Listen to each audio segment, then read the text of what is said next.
Hello दोस्तों, मैं हूं ऋषि कुमार और आप सभी का स्वागत है हमारे चैनल पर जिसका नाम है सरकारी व्लॉग्स। तो आज हम लोग बात करेंगे मैथ की स्ट्रेटजी के बारे में कि मैथ की क्या स्ट्रेटजी रहनी चाहिए, किस तरीके से हम लोग को प्रिपरेशन करनी चाहिए अपनी, जिससे कि हम लोग टीयर 1 में अच्छा स्कोर कर सकें और टीयर 2 में भी अच्छा स्कोर कर सकें। देखो, सबसे पहले हम लोग बात करते हैं कि मैथ जो होता है ये आपका टीयर 1 में जो होता है इसमें आपके 25 क्वेश्चन आते हैं। टोटल आपका 50 मार्क्स का होता है, ठीक है। और अगर हम लोग बात करें टीयर 2 की, तो टीयर 2 में जो होता है वो आपका 30 क्वेश्चन आते हैं और 90 मार्क्स का आपका पेपर होता है टीयर 2 का। इसके अलावा अगर हम लोग बात करें तो मैथ में काफ़ी स्कोरिंग सब्जेक्ट भी कहा जाता है कि क्योंकि काफ़ी लोग काफ़ी ज़्यादा इसमें स्कोर करते हैं मैथ में। और आप बोल सकते हो टीयर 1 हो चाहे टीयर 2 में हो, ऑन एन एवरेज अगर बात करें टीयर 1 में तो इसका एवरेज स्कोर जो जाता है हर साल वो 40 से 45 के बीच में जाता है। और टीयर 2 की अगर हम लोग बात करें तो ये आपका जाता है 75 से 80 के बीच में आपका स्कोर जाता है। अब हम लोग बात करते हैं मैथ्स में, तो मैथ्स के आपके टोटल 4 सेक्शन होते हैं। पहला होता है टोटल सॉरी तीन सेक्शन होते हैं, अरिथमेटिक, एडवांस और डीआई, जिसको हम लोग स्टैटिस्टिक्स भी बोलते हैं। डीआई या स्टैटिस्टिक्स आप एक चीज़ ही बोल सकते हो। अब हम लोग बात करते हैं आपका स्टैटिस्टिक्स जो होता है टीयर 1 के लिए उतना इंपॉर्टेंट नहीं होता, लेकिन टीयर 2 के लिए काफ़ी ज़्यादा इंपॉर्टेंट रोल प्ले करता है आपका स्टैटिस्टिक्स।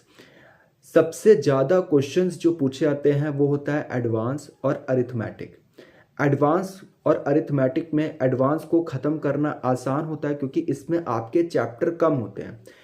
एडवांस की अगर हम लोग बात करें तो टोटल आपके 4 या 5 चैप्टर्स होते हैं, जिसमें कि पहला होता है अलजेब्रा, दूसरा होता है ट्रिग्नोमेट्री, तीसरा होता है हम लोग के पास में तीसरा होता है हम लोग के पास में हाइट एंड डिस्टेंस, और चौथा होता है हम लोग के पास में मेंसुरेशन, और पांचवा होता है हम लोग के पास में ज्योमेट्री। तो ज्योमेट्री हो गया, ट्रिग्नोमेट्री हो गया, मेंसुरेशन हो गया, हाइट एंड डिस्टेंस हो गया आपका, और अलजेब्रा हो गया। ये आपके 5 चैप्टर्स होते हैं किसमें, एडवांस में। और एडवांस में ये सारे चैप्टर्स खत्म करना आसान होता है क्योंकि यहाँ पर आपका देखो फॉर्मूला बेस्ड होता है, कॉन्सेप्ट बेस्ड भी होता है, और इसको खत्म करना आसान होता है और अधिकतर क्वेश्चन इसी से पूछे जाते हैं, ठीक है। तो सजेशन मैं यही दूंगा कि सबसे पहले आप एडवांस खत्म करो। एडवांस अगर आप खत्म कर लोगे तो आपके मान के चलो ऑन एन एवरेज आप 10 15 या 20 मार्क्स आने लगेंगे अगर आप एडवांस खत्म करके चलते हो तो। इसके अलावा अब बात करते हैं अरिथमेटिक्स की, तो अरिथमेटिक्स में आपके जो इंपॉर्टेंट चैप्टर होते हैं वो टाइम एंड डिस्टेंस होता है, जिससे हर साल एक क्वेश्चन आता है।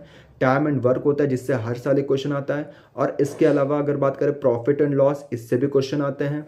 एसआई एंड सीआई जो होता है उससे भी आपका क्वेश्चन पूछा जाता है, ठीक है। तो ये आपके कुछ इंपॉर्टेंट टॉपिक्स होते हैं जिससे हमेशा हर साल आपके क्वेश्चंस पूछे जाते हैं, ठीक है। तो सबसे पहले आपको क्या करना है, एडवांस अपना खत्म कर लेना है। फिर उसके बाद आपको अरिथमेटिक खत्म करना है। फिर उसके बाद आप डीआई या स्टैटिस्टिक्स जो होता है वो आप उसके थ्रू, मॉक के थ्रू भी आप प्रैक्टिस कर सकते हो। उसका मॉक के थ्रू भी आपका खत्म हो जाएगा, उस पर टाइम वेस्ट करने की जरूरत नहीं है। टोटल जो आपको मैथ में टाइम देना है हर एक दिन में वो आपको 3 घंटे देने हैं, ठीक है।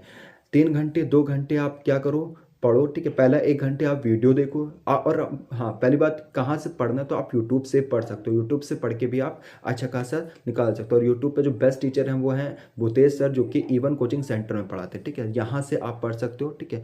और 1 घंटा आप वीडियो देखो, 1 घंटा उससे रिलेटेड जो आप जो टॉपिक खत्म करते हो उससे रिलेटेड आप क्वेश्चन प्रैक्टिस करो।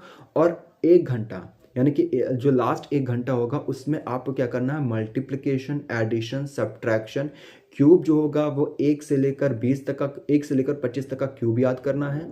और टेबल जो है वो 1 से लेकर 35 तक का रोज याद करनी है। और अगर हम लोग बात करें स्क्वायर्स की तो 1 से लेकर 50 तक का स्क्वायर्स आपको रोज याद करना है, ठीक है। तो ये 1 घंटे में आपको ये करना है, एडिशन, मल्टीप्लिकेशन और क्यूब याद करने हैं 1 से लेकर 25 तक का, स्क्वायर्स याद करने 1 से 50 तक का। और अगर हम लोग बात करें आपका टेबल्स 1 से लेकर 35 तक आपको याद करनी है। इसके अलावा आपको क्या करना है, मैथ के क्वेश्चंस प्रैक्टिस करनी है 1 घंटे में, और 1 घंटा आपको वीडियो देखना है, ठीक है। तो टोटल आपको 3 घंटे देने ही पड़ेंगे मैथ्स में अगर आप अच्छा स्कोर करना चाहते हो। और सबसे पहले आपको क्या करना पड़ेगा, एडवांस पढ़नी पड़ेगी। फिर उसके बाद आप क्या करो, अरिथमेटिक पढ़ो, क्योंकि एडवांस आपका छोटा चैप्टर होता है और इंटरेस्टिंग चैप्टर्स होते हैं उसमें, ठीक है, जिसमें आपको मन भी लगेगा पढ़ने में। और अरिथमेटिक जो होता है वो कैलकुलेटिव बहुत ज़्यादा होता है, ठीक है। और इसमें भी आप जो इंपॉर्टेंट चैप्टर्स हैं वो होते हैं टाइम एंड डिस्टेंस हो गया, टाइम एंड वर्क हो गया, एसआई एंड सीआई हो गया, प्रॉफिट एंड लॉस हो गया, और इसके अलावा पार्टनरशिप हो गया, हर साल इससे एक क्वेश्चन पूछा ही पूछा जाता है। ठीक है, तो ये आपके कुछ इंपॉर्टेंट चैप्टर्स हो जाते हैं किसमें, अरिथमेटिक में। इसको भी आप खत्म कर लीजिए और कोशिश करिए कि जो आपका सिलेबस है वो आपका मार्च के मिड तक का, या फिर आप बोल सकते हो ज़्यादा से ज़्यादा मार्च के एंड तक का ख़त्म कर दीजिए। अप्रैल से आप प्रॉपरली मॉक पे शिफ्ट हो जाइए। ठीक है, क्योंकि जैसे ही आप ये ख़त्म कर लोगे और ख़त्म करने के बाद जैसे ही आप एक चैप्टर ख़त्म करते हो तो उससे रिलेटेड एक चैप्टर का मॉक दे दो। ठीक है, जिससे आपको पता चल जाएगा कि हाँ आपका कितना ख़त्म हो चुका है। फिर उसके बाद जैसे ही आपका पूरा चैप्टर ख़त्म हो जाते हैं और मॉक वगैरह दे लेते हो तो फिर अप्रैल से आपको क्या करना है, सेक्शनल मॉक देना है। ठीक है, हर एक टाइम पे सेक्शनल मॉक देना स्टार्ट करना, जिससे कि आपके जो मार्क्स होंगे वो बूस्ट होना स्टार्ट होंगे। तो ये स्ट्रैटेजी है मैथ में स्कोर बूस्ट करने की। ठीक है, आई होप आपको ये स्ट्रैटेजी पसंद है। अगर पसंद है तो प्लीज़ लाइक करेगा, सब्सक्राइब करेगा और बेल आइकन दबाना ना भूलेगा हमारे लेटेस्ट वीडियोस की नोटिफिकेशन को पाने के लिए। Have a good day, sayonara.